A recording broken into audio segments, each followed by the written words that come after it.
What's up, guys? Salute everyone. We got a big red here today, guys. 15 weeks old puppy. Good boy, big red. We're gonna start him off on the flat mill. Showing signs of improvement, though. Way better than last time.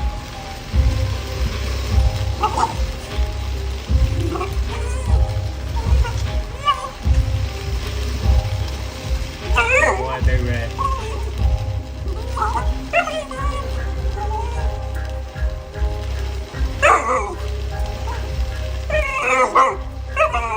He is on a mission to nowhere, guys. Come on, big red. Good boy, big red. Get it, buddy.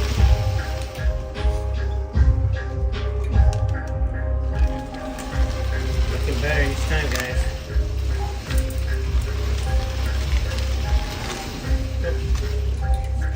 Got a hold of it. That's a good boy, big red.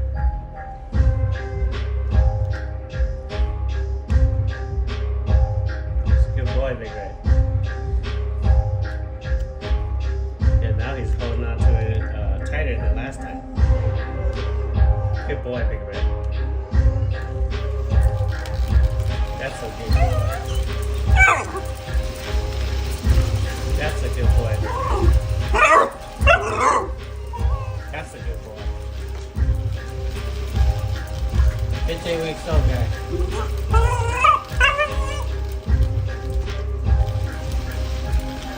Yeah, his name is Big Red. Pick of a litter. Good boy, Big Red.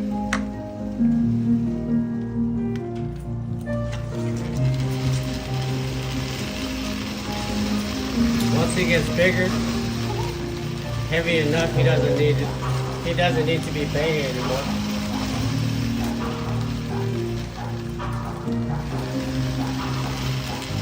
Good boy, Big Red.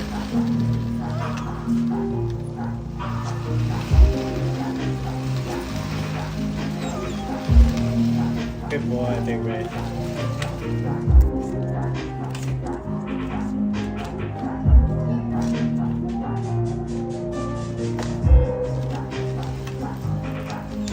That's a good boy, Big Red.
This puppy here, he is Big Red, guys. His name is Big Red. He is a puppy out of Little Red times Honey.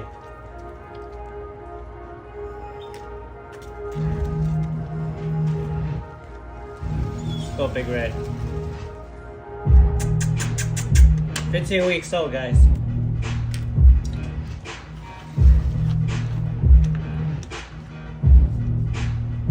Yeah, he's not heavy enough to spin the belt fast. Still too light. He's only, I weighed him the other day. He only weighs like 18 pounds, 19 pounds, almost 20 pounds.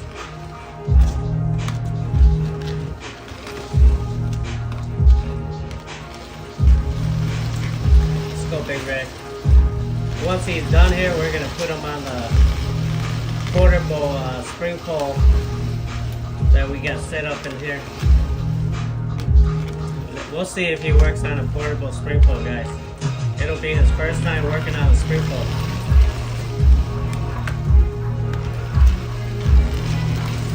We'll see how he does. He might not even work on it. He'll probably just like run around or something. Good boy, Big Red.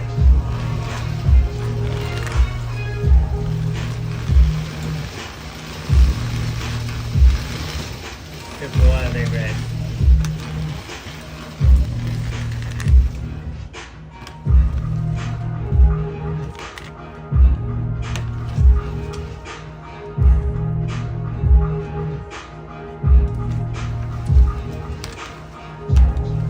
Good boy.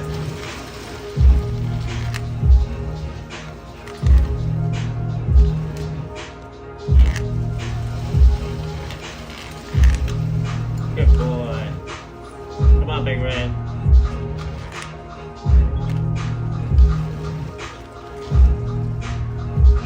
We're just trying to get him used to it, guys.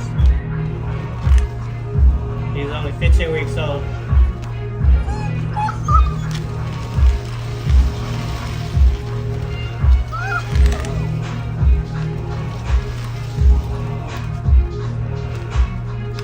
Every time he does work on here, he does bite it. You can tell that he's holding it harder.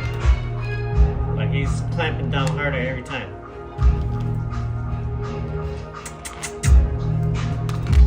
Let's go Big Red.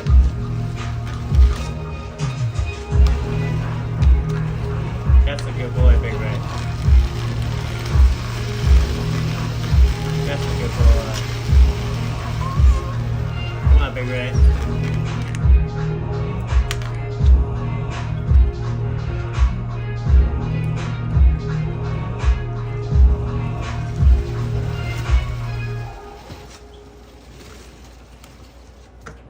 Gotta hold on to it, Big Red.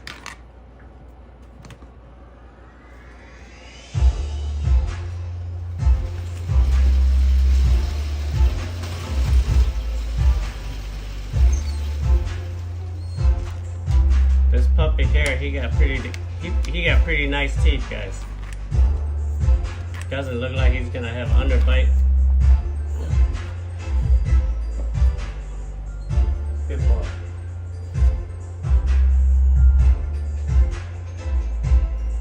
Pretty even. A slight overbite. You can feel the overbite, just a slight. But that's pretty good. That means for sure he's not gonna have an underbite. If anything, it's gonna even up. Good boy. And I don't even think he has any more teeth left.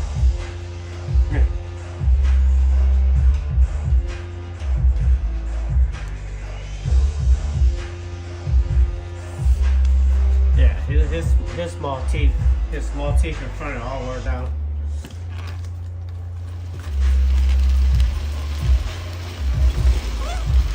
Let's go, boy.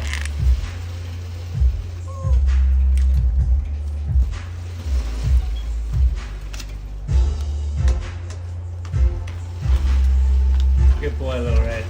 Big Red. Let's go, Big Red. Come on. Keep going, buddy.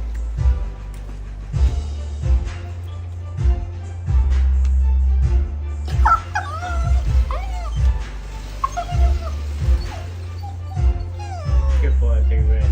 Come on, buddy.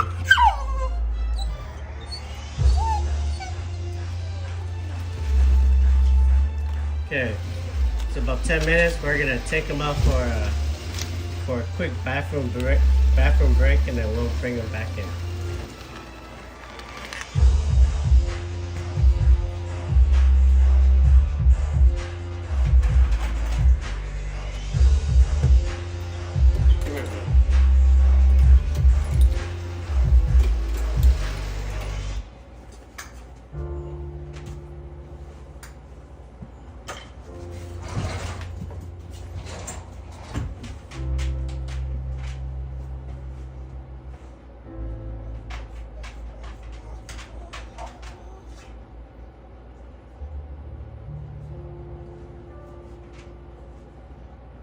He's just like his mom. Loves to take his time.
Okay, we're gonna put it up just a little bit higher to see if you'll move it.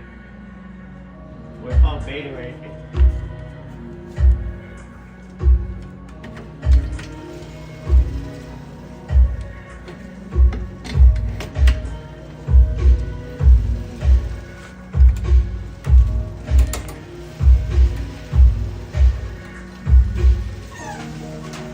Good boy, Big Red. So this is the highest position on this machine right here. You could actually move it just by sitting on there. Let's go, buddy. We're not baiting him or anything. If he moves, the belt moves. All you gotta do is just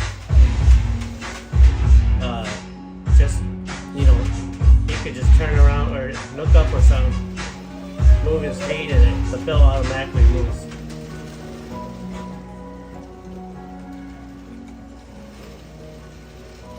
And we're also I'm gonna spray it, make it even smoother.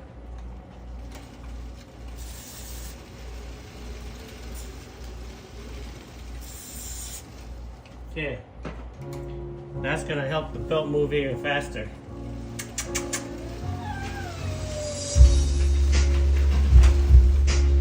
Come on, buddy.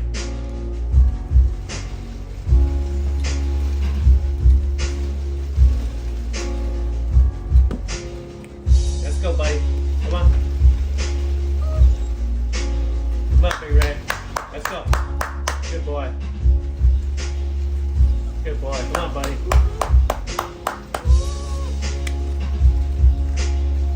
Go, boy.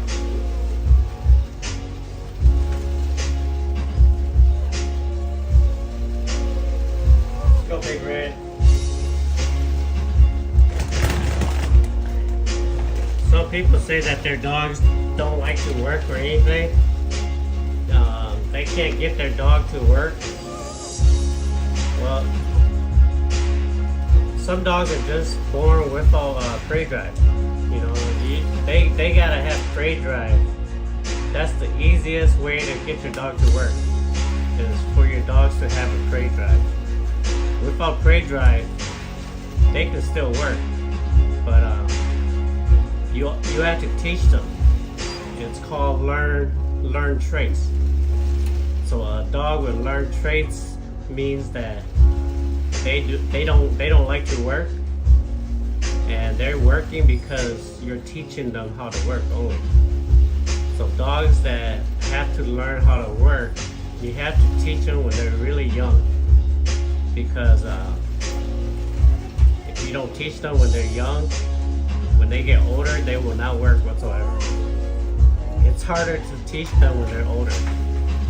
So when they're young like this, you have to teach them to work, and it'll be a learned trait.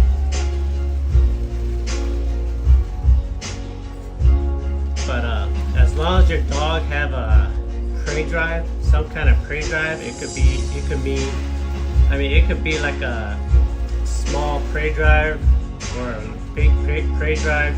As long as they have some kind of prey drive, they will work. They will learn how to work, and they'll work harder and harder. But the learned traits, they will only work to a certain amount of degree, a certain level, and then they'll stop. Thank you, Flower. Good boy. But as far as prey drive, it's heredity. As long as if you're a breeder, as long as you're breeding dogs with high prey drive, more than likely their puppies will have high prey drive too. I mean, there are times where, let's say if you have a 4 or 5 puppy out of the litter, sometimes like 1 or even 2, don't have high prey drive. They'll have prey drive, but not as high. So the way to keep breeding a high prey driven dog is you have to be selective. You have to pick the youngest puppy out of the litter. That's the the youngest one that works. That's the puppy that you have to look forward to breed. Like this guy right here, he had a high prey drive when he was like 3 weeks old already.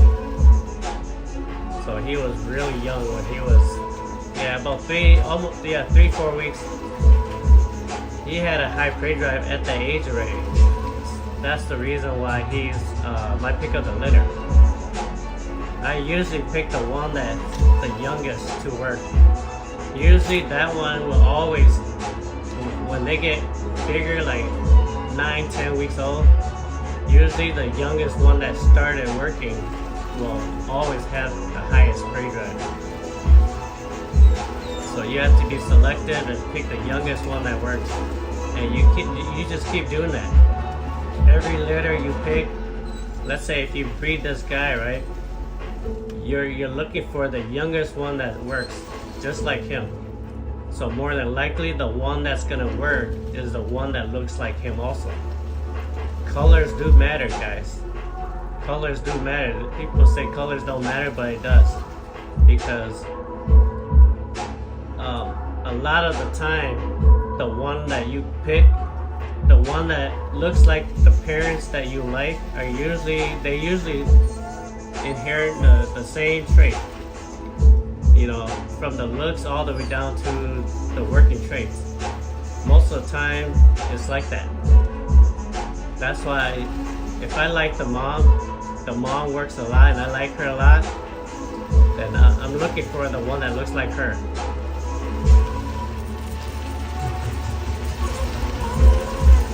Good boy. This puppy here, I can guarantee that, let's say he's 15 weeks old right now. By the time he's about 5 months old, that's about another 5 weeks, he will definitely be running out here. Because he'll be bigger, he'll be way bigger than right now. He'll probably be like twice the size. So right now he's almost 20 pounds. In about a month, in about a month, when he's about 5 months old, he'll probably be around 25 to almost 30 pounds already. Because, like I said in previous videos, I think this puppy here, I think he's gonna be pretty big. You know, he's at the rate that he's going. Ever since he was, you know, way younger, I'm just comparing him to my other puppies. And puppies that are about his size, they turn out to be about 45 to 50 pounds. So usually dogs, when they're about 5 to 6 months old, between there, or yeah, about 6 months old, they're usually about 25 to 30 pounds already. You know, so if they're under 25 pounds when they're like 6 months old, then usually they'll turn out to be like 35 to 40 pounds. I always, every time I do breedings and stuff, you know, I always keep track of my puppy growth, see how big they are, and usually I just eyeball. You know, it's all eyeball for me. I just compare the weight by eyeballing. I don't usually weigh the dog, but every once in a while I do weigh it.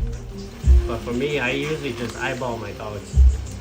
I could just look at a dog and I don't know how much the dog weighs. I'll be off like maybe a pound at the most, probably 2 pounds.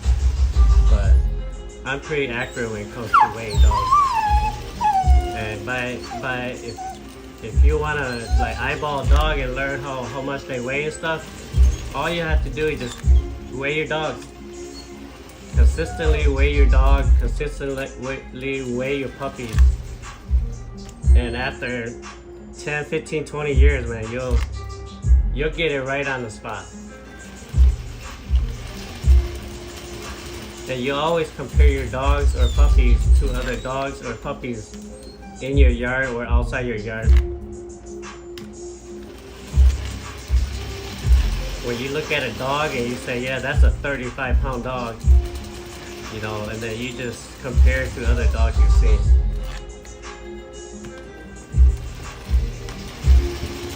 A lot of people, their dogs are fat, and they said they have a 50 or 60 pound dog. But in reality, a lot of that is just fat meat. You know, and then when I go see their dog and I look at it, I said, that's not a 50 pounder. That looks like a 45 pounder. Or that's not a 60 pounder. That looks like a 50 pounder. Because a lot of times, a lot of people, they just keep their dogs really fat. You know, and they say that's their dog's weight, but it's not. You have to consider that. You have to consider that your dog is just, has a lot of fat. And he's not really a 60 pounder, really, he's just a 50 pounder.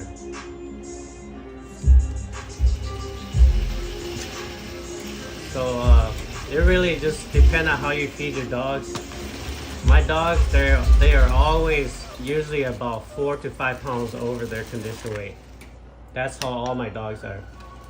So every time you put your dog in a keep or something, or you exercise them to where they get to their condition weight, and you just figure out, okay, my dog used to be a 50 pounder, so after he works out for several weeks or 5-6 weeks, he became a 45 pounder. And you just figure that out, like, okay, you do that to most of your dogs, and you'll understand every dog's condition weight. So a lot of people, they don't understand how to figure out their dog's condition weight. And the best way to do it is just put your dog in a keep. You know, that's all you have to do. You just gotta stop feeding kibbles, because kibbles adds a lot of weight to your dog. Once you start feeding if you put your dog in a keep just to see how much they weigh, you have to stop feeding the kibble and just do the raw feed. If you do the raw feed by itself, then you'll figure out your dog's weight. Come on, buddy. Are you done? Alright guys, we're gonna change his exercise area. We're gonna put him on the portable spring pole.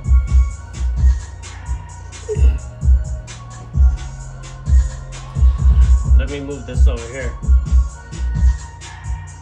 It's right here. This is the portable spring pole, guys.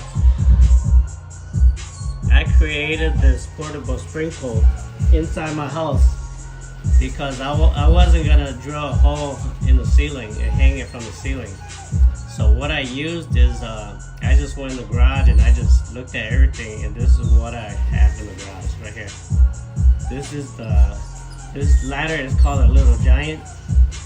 This ladder is really heavy. You know, I don't know how many pounds, but it feels like it's about 20 to 30 pounds, somewhere around there. So this ladder is heavy duty. It's all metal.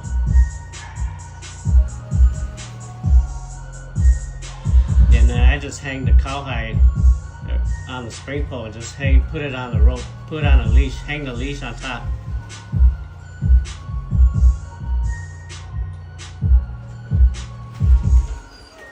Come on, buddy.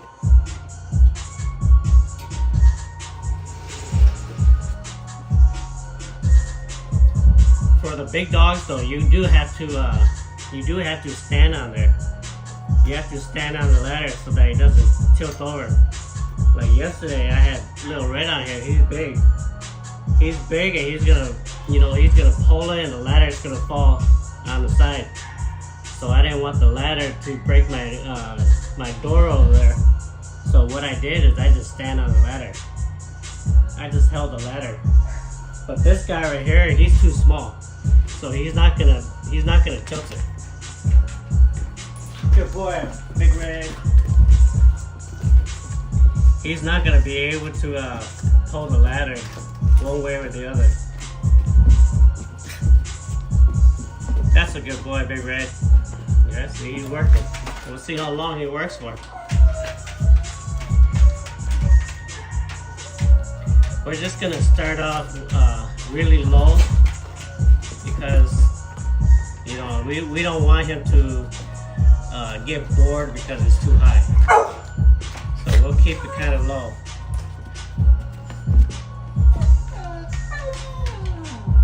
Good boy. Get it, Big Red.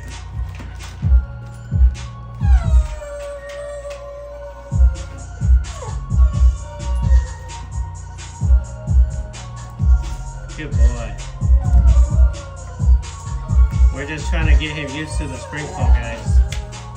He has never worked on the spring pole before. He's worked on the one that I was baiting him earlier, but that's not a spring pole. I just tie it to a rope and put it in his crate.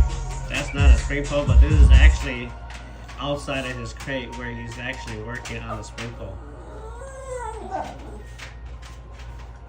So let's just get him used to it a little bit, and then we'll put it up just a little bit higher. And then I got the gate over there because he likes to go over there and tear up the carpet.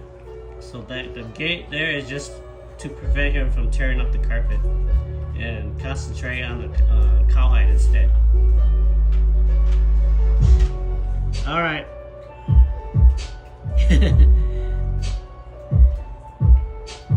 Salute, guys. This puppy is Big Red.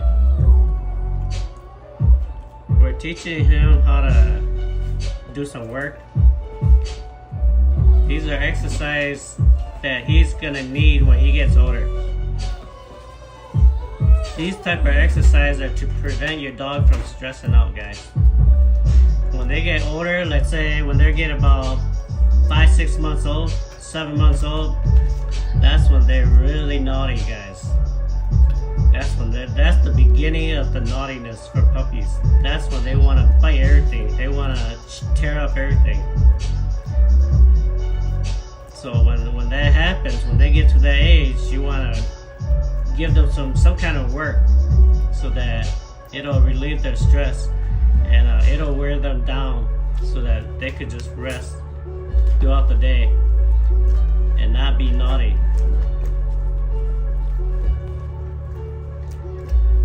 this is the first time he's working on the spring pole, and he seems to be liking it. We're just putting it kind of low so that he knows that it's food. That's a piece of cowhide I made last year. Well, actually that one I made that one last year. I never used it, and then I brought it out probably about a month ago or 2 months ago. But this cowhide here is really thin. This one is actually good for puppies. I do notice though, when I make cowhides during the winter, the hides tend to be thin, like this one, you know. But when I make cowhides during the summer, the hides are way thicker. And I'm just assuming, you know, just like dogs, you know, during the winter, it's thinner because of the weather.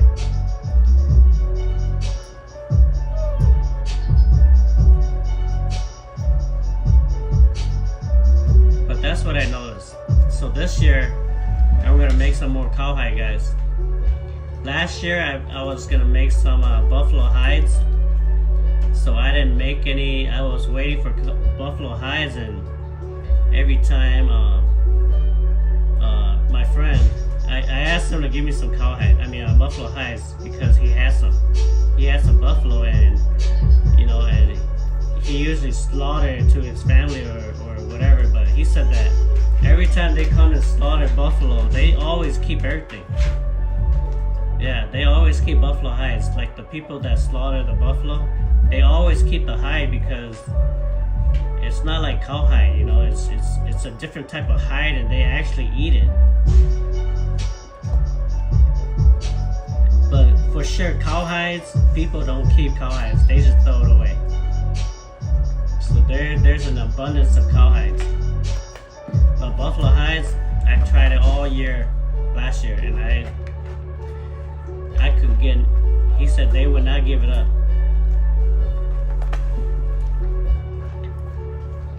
He said that either you have to pay for it or you have to pay for it. You know, go there and bribe them or something, give them some money. And even if you do that, they won't give it up.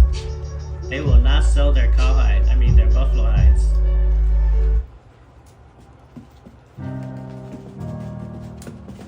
And the reason why I wanted buffalo hides, because buffalo hides are way thicker, you know, way tougher. It'll probably last way longer than cowhides. But cowhides, don't get me wrong, these cowhides, they do last a long time. Because, you know, I have my channel when I work my dogs every day, and I do record it. And so, usually my cowhides, after they work like this, you put it away, it'll last about a year and a half. And it's still a little tiny piece after a year and a half. So they do last pretty long. It's just that I wanted to see what a buffalo hide would do. What it would how long it would take the dog to get rid of it. Okay, I'm gonna put it up just a little bit higher, guys, and see what he does.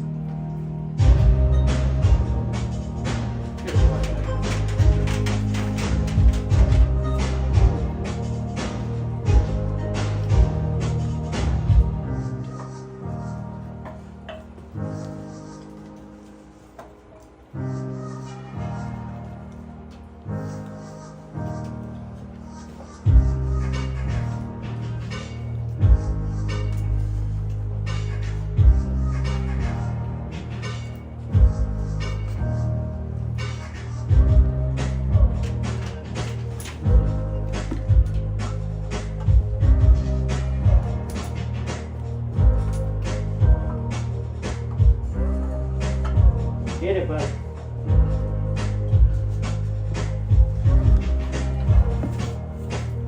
Good boy. Come on, buddy. See that? It's a little bit too high, and he's losing interest because he can't get it. Let's go, boy. I know you got some game in you. Come on. Get it, boy.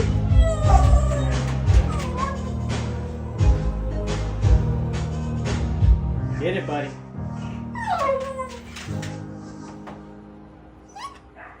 There you go. Good boy. See, you're scaring the puppy, Mama. Sit down. Sit down, Mama.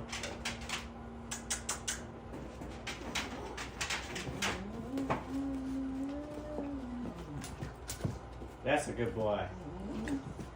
Come on. Come on, Mama. Come here. Come on, puppy. Let me put it down just a little bit, guys. It's harder for him to get, so I'm going to put it down just a little bit.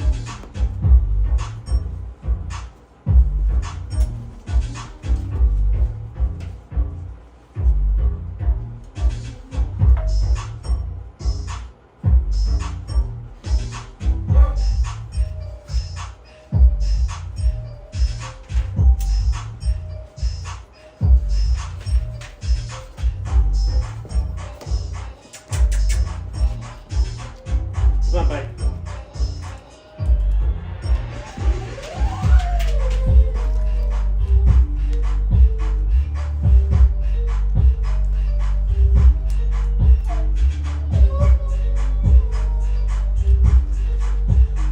Okay, at least now he can sit and still chewing on it. This is just to get him used to it, guys.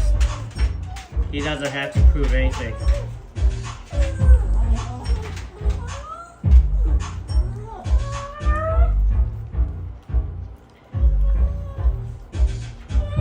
The way I train my puppy is that if you want them to do something, you just keep working with them every day. But then there is a day where, I mean, there are times where you have to stop. You have to stop and you have to keep it away from them, keep them from working. For usually I do for like a week, sometimes even 2 weeks. You know, so that it's not long enough for them to forget, but it's not soon enough for them to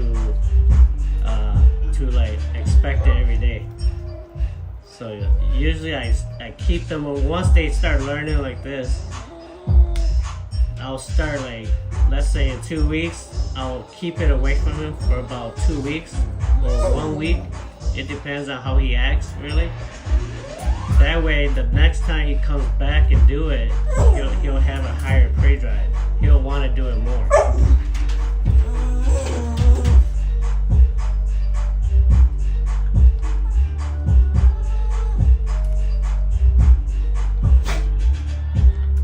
It's the same thing as you walking your dog outside.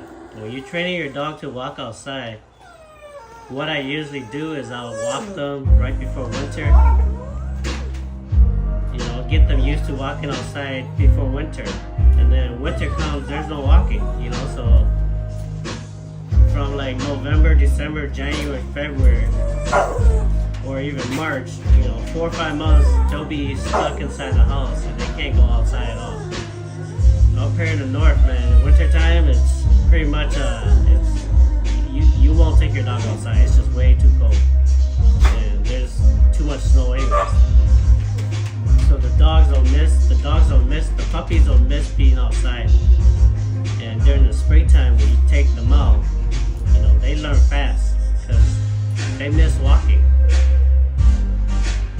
It's the same thing when working on a cowhide like this. You take it away from them for 1 to 2 weeks, and the next time you put them back on here, they work harder. But you don't want to take it away from them too long either, because they'll forget.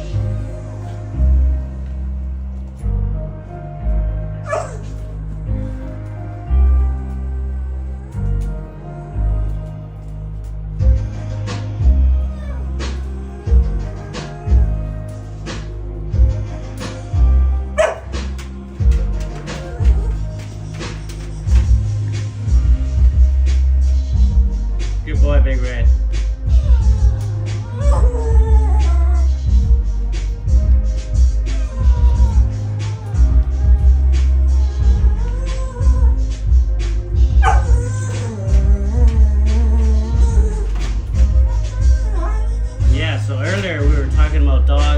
puppies that don't work at all. That's all you gotta do, man. It's a learned trait. Some dogs and puppies don't have high prey drive. You have to teach them and they learn it. So what that does is that if they start learning it and they still, they're working, they're gonna pass it down to their offspring.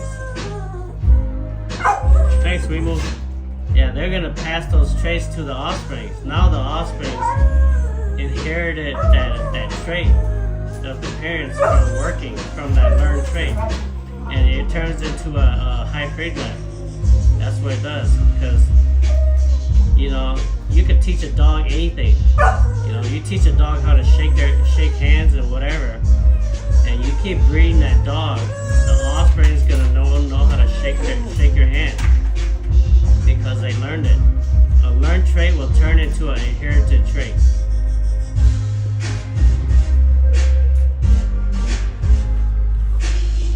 Good boy.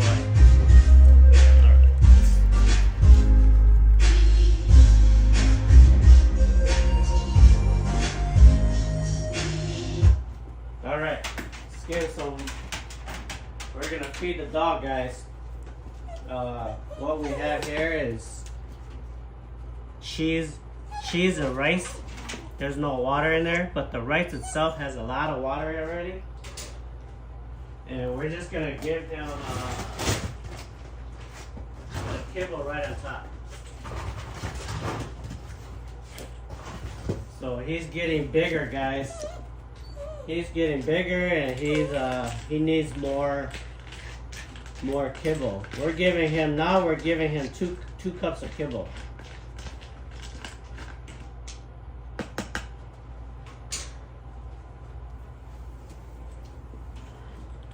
We're giving him 2 cups of kibble, some cheese, and some rice.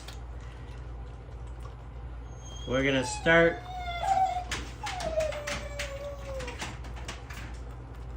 Yeah, this guy does too. It's just waiting him, taking it slow on him. Yeah, this one here, he had his prey drive kicked in about 3 to 4 weeks. So he was the first one to work. But I'm sure the one you have has a high prey drive, because he looks just like his dad.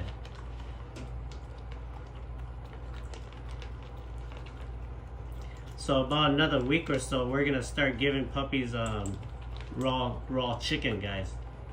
Just wait for them to get a little bit bigger so that they wouldn't have any problem digesting. I could give them chicken without the bone, but I want to just wait till he's a little bit bigger, and then I'll just give him everything.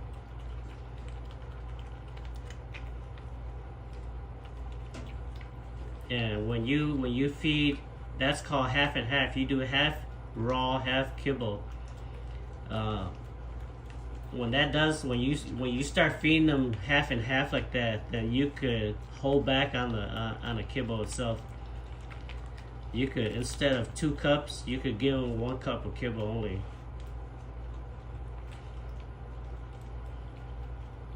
Kibble is good for the dog's bone structure, guys. It makes them drink a lot of water, which they need to flush their system out. If you just feed your dog raw, they will not drink water. You have to add water to their feed. And you have to add a lot, and they're going to be pissing a lot if they drink a lot of water all at once. That's why it's good to give your dogs kibble too. Kibble makes the bones bigger, thicker, makes them drink more water. But raw itself is way healthier. Raw hasn't been processed yet. They haven't been cooked. So all the nutrients are still in it. That's why raw is healthier. But the thing with raw is that if you feed raw by itself,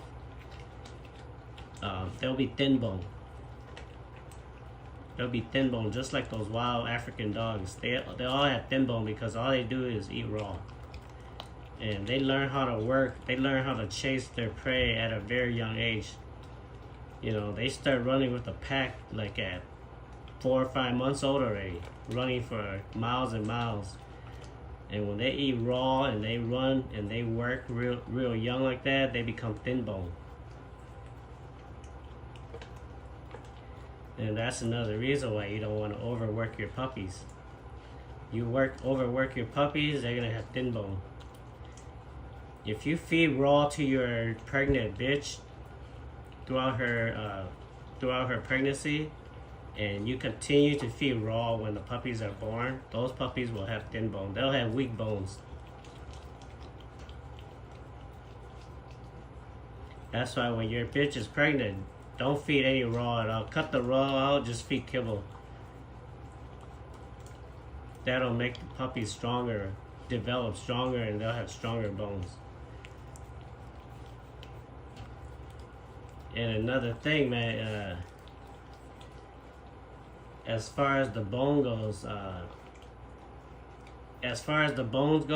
you could really tell. I mean, mostly bones is, let's say when they're young like this, whichever puppy you have,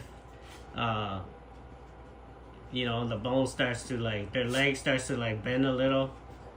You know, you could tell that the bones they're not normal, okay? They're not normal. They look like they got weak bones.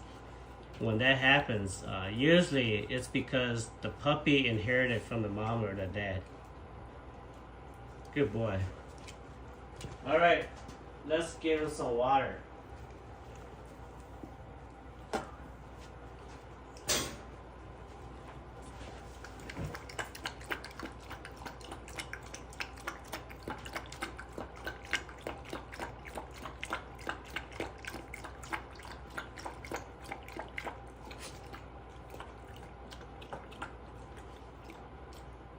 This guy doesn't like to drink much water, guys. After he eats, he doesn't drink much. But 2 hours, 3 hours from now, he's gonna want to drink a lot of water. Come on. Drink it, buddy. Drink the rest. Alright, guys. We are done, man. We're at the 50-minute mark, and we're gonna call it a day. This is our last live for the week.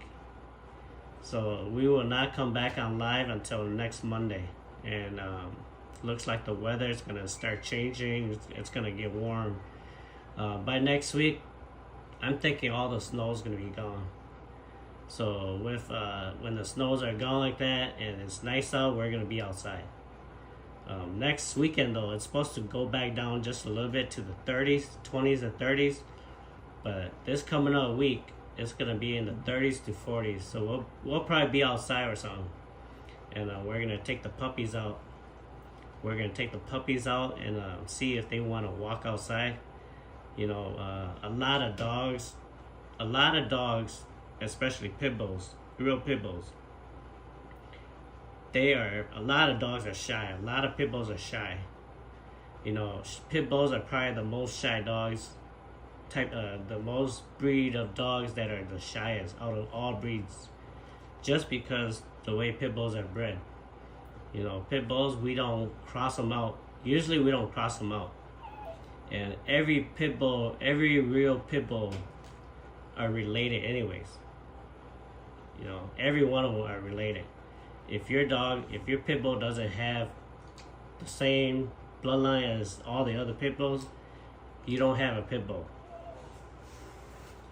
All pit bulls are related, guys, and the reason why is because the way they're bred. You know, pit bull owners, they like to do line breeding and inbreeding, and once in a while they'll outcross, but every bloodline is related. And with that being said, that's why they're shy. You know, pit bulls are the most shyest dog probably that I know of. Like, usually other breed of dog, they don't like to line breed or inbreed them. They usually just cross them out. And, you know, other breeds, they live way longer because of that, because they cross them out. But pit bulls don't live that long because they've been line bred and inbred most of the time. So what I'm saying is that we'll know how the puppies are when they go outside. Like in here in the house, in the yard, they might be good acting. You know, they'll act great because they're inside their house or on the yard. But how are they gonna act when you take them outside? You know, they could be scared scared of everything. They might not even walk. And it's going to take a lot longer. It's going to be harder to train them outside. So next week when we go outside, we will find out. Because their mom, she is the worst walker, man. The mom is so bad. She is the worst walker that I have ever owned or seen a pit bull walk. She walks like a mutt, man. She walks like other breeds. You know how other breeds, they're trained to walk next to you or behind you only? That's how she walks. Her and her brother were like that. Her brother got better, but she's still the same. You can never change the way she walks. So with that mom, you cannot make a video outside unless she's working. You can't walk her and make a video because she's next to you or behind you. I have to walk backwards just to make a video of her. And I'm really praying and hoping that these puppies don't walk like her, because that's not a good trait to have. I hope they have confidence and they're walking in front, you know, or at least they could start out in the back or next to you, but they could be trained to walk in front. This male here, Big Red, he is exactly like his mom. Like when you let him out, he first come out of the crate, he runs around and start barking like the mom. So that's how the mom is. She'll come out, she's excited, she'll be running around, barking around. On the yard, she's running around barking. That's just how she is, you know, she's really intense. So he has the same thing, he has the same trait as her. And what she does eat shit. She shit in the crate purposely and she'll eat it and lay on top of it. And this puppy here is exactly the same. So he already has the same trait as she does. He runs around barking, he shit and eat his shit. He doesn't mind laying on his poop or piss, exactly like her, and he works hard just like her. And he has him and Red Rage, they're the only two that has the exact same color as her. The only difference between them two and her is that she has a black mask and they have a red nose. That's it. But otherwise, attitude wise, Big Red is the same. But Red Rage, he's different. He's smart. He's really smart. He doesn't like, when he poop or piss, he doesn't go near it. And he doesn't eat it like this guy. This guy, he's just like his mom. So really, I'm really hoping that he doesn't walk behind me. I would be really disappointed, you know. I would be disappointed because the standard for pit bulls, they're not supposed to walk behind you or next to you. They're supposed to walk in front of you confidently. That way, when you take them to a show or something, ADB, a confirmation show, if your dog walk next to you or behind you, for sure there will be points taken off. They want your dog to pull you. You know, walk in front of you and pull you. That's how the standard is for these type of dogs. And a lot of people see my videos and they see my dogs pulling me, and they're saying that I'm a bad trainer or I don't train my dogs to like walk next to me. Well, these type of breed, real pit bulls, they don't walk next to you or behind you. They're supposed to walk in front. And I just pray that he doesn't do that, man, because that is one trait that I do not want in my yard or with my program. And with the mom, she was like that ever since I got her. Ever since she was like 9 weeks old. And I thought I could break her out of it, but it's been 3 years. And I can't break her no matter what.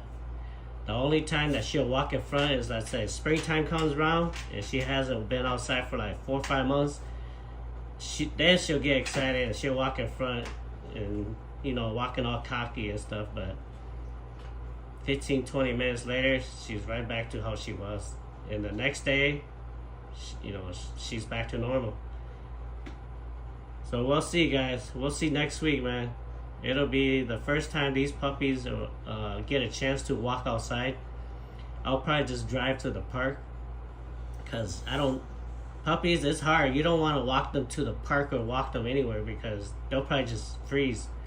So I want to just drive to the park and let them, take the collar off or something and let them run around first, and then start training them from there. But it's going to be a challenge for sure, just because of the mom's, history and stuff. So we'll see you guys next week, guys. Make sure you turn on your notification if you haven't. That way when we go live, you guys can see it. But if you do miss it, you can always just look up the video and watch it. But I know some of you praying that, hoping, rooting that he turns out bad. I'm just saying. But me, I hope he doesn't turn out like that, man, because it's going to be disappointing. So we'll see you guys next week, man. Salute Wemo, salute everybody else. Salute Dog for Life. And thanks for the support, and we'll see you next week.